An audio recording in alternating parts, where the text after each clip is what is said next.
Kurt, and also Coach Brian Billick rejoining us right now. What's your most intriguing Thursday night football game? Kurt, you first.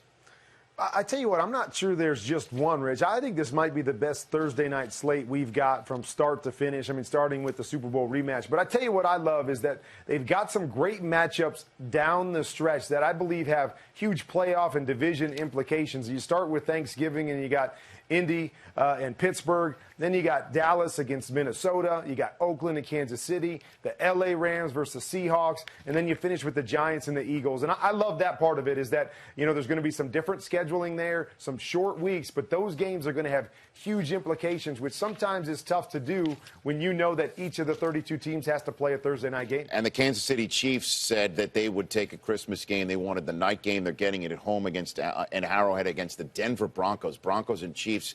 And the Ravens and Steelers are your Christmas games. Coach Billick, what about you from the Thursday night schedule?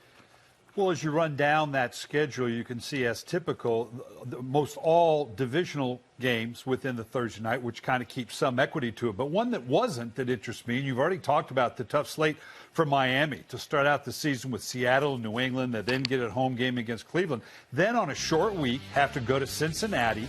So to play 3 out of the 4 games on the road, and the 4th game on the road on a short week at Cincinnati, that's a tall order for Miami. Now, Howard Katz and the scheduling group kind of throw them a bone after that. Once they go on the road and play Cincinnati, they're not on the road again until the middle of November, November 13th. So they're going to get a good run here where they get to make up for it. But I think those 2 road openers, obviously, for them to have to play Seattle, New England, and then a short week on the road against Cincinnati, Miami, this is going to be a tough start for a rookie head coach, Adam Gase. That's Kurt Warner and Brian Billick's thoughts here on the Schedule Release Show.